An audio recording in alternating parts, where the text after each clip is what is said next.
Audio Jungle.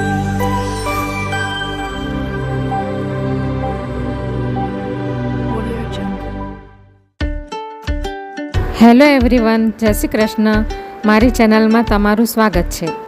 આજે હું વરસાદમાં ખાવાની મજા પડી જાય એવા ક્રિસ્પી અને કુરકુરા કાંદાના ભજીયાની રેસીપી શેર કરવાની છું. આ રીતથી તમારા કાંદાના ભજીયા લારી પર મળે એવા ક્રિસ્પી અને ટેસ્ટી જરૂર બનશે. ચેનલ પર નવા હોવ તો જરૂરથી ચેનલ સબસ્ક્રાઈબ કરજો, જેથી મારા દરેક વિડીયોનું નોટિફિકેશન તમારા સુધી પહોંચશે.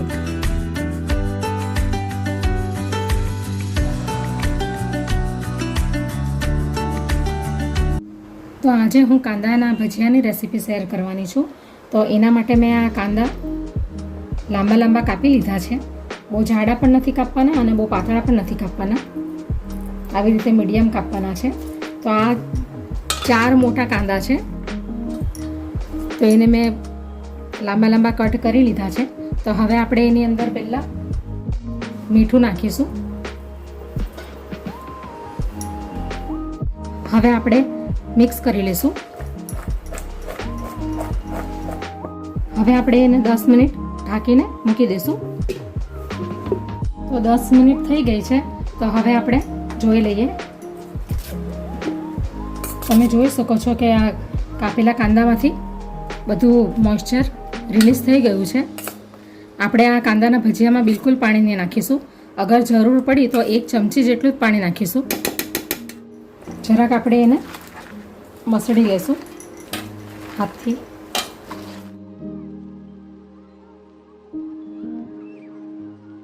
એટલે આ ટાઈપના બધા છૂટા છૂટા પડી જશે, લચ્છા ટાઈપ. હવે આપણે એની અંદર આ મસાલા નાખીશું. તો આ અડધી ચમચી આખા ધાણા છે, જેને મેં અધકચરા વાટી લીધા છે, અને અડધી ચમચી હળદર છે, અને આ કાશ્મીરી લાલ મરચું છે કલર માટે, અને આ 1 થી 2 લીલા મરચાં છે, જે એને આપણે અંદર નાખી દઈશું. આ લીલા ધાણા છે, એને પણ અંદર નાખી દઈશું. અને હવે આ ચણાનો લોટ લીધો છે 1 બાઉલ જેટલો, એ આપણે અંદર થોડો થોડો નાખીશું. 1 સામટો નહીં નાખીશું.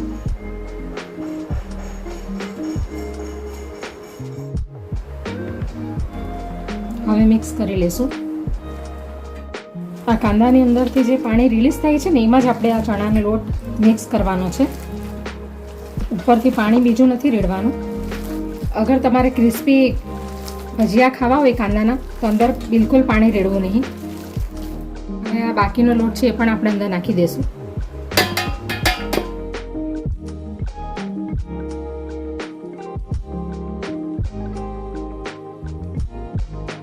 તો આ ટાઈપનું આપણે એનું મિશ્રણ તૈયાર કરી લેવાનું છે. એનું બેટર નથી બનાવવાનું, એનું મિશ્રણ બનાવવાનું છે. તો એની અંદર મેં જરીક પણ પાણી નથી ઉમેર્યું. બસ કાંદાના જે અંદરથી પાણી જે રિલીઝ થયું એમાં જ આપણે ચણાનો લોટ નાખીને એનું મિશ્રણ તૈયાર કરી લીધું છે. તમારે અંદર ચોખાનો લોટ થોડોક નાખવો હોય, 1 ચમચી 2 ચમચી જેટલો, તો તમે અંદર ઉમેરી શકો, અને અજમો પણ થોડો નાખી શકો. તો હવે આપણે ભજીયા બનાવવાનું ચાલુ કરીએ. તો હવે આપણું તેલ પણ ગરમ થઈ ગયું છે. આપણે તેલને ગરમ કરીને પછી મીડિયમ ફ્લેમ પર ગેસ કરી દેવાનો, એટલે ભજીયા આપણા મીડિયમ આંચ પર જ બરાબર ફ્રાય થાય.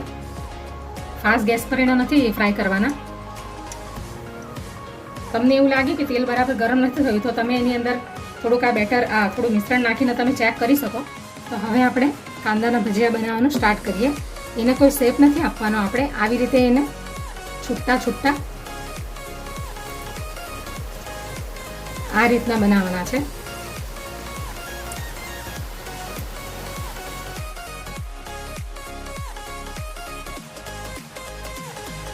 હવે આપણે એને ફ્રાય થવા દઈશું. હવે આપણે એને ઝારા વડે થોડા હલાવી લેશું.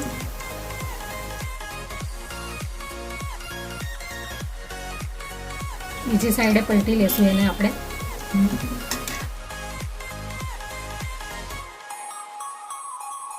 તો ભજીયા રેડી થઈ ગયા છે. તો હવે આપણે એને બાઉલમાં કાઢી લઈએ. બાઉલની ઉપર ટીશ્યુ પેપર પાથરી દીધું છે, એટલે વધારાનું તેલ જે છે તે બધું શોષાઈ જશે. તો હવે આપણે એને કાઢી લઈએ બાઉલમાં.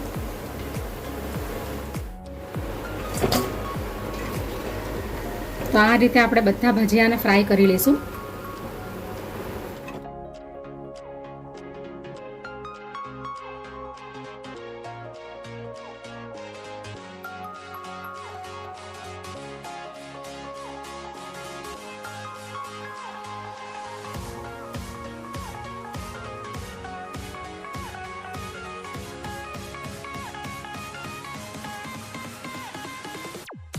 આ ટાઈપના આપણા કાંદાના ભજીયા બન્યા છે, એકદમ ક્રિસ્પી.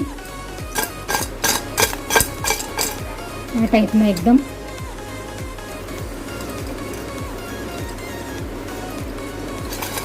હવે આપણા કાંદાના ભજીયા રેડી થઈ ગયા છે. તો હવે આપણે એને પ્લેટમાં કાઢી લઈએ.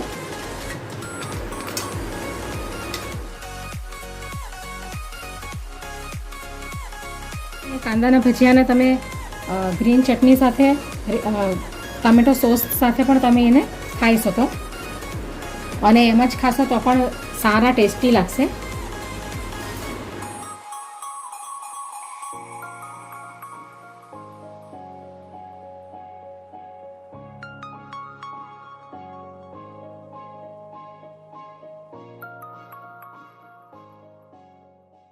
Audio Jungle.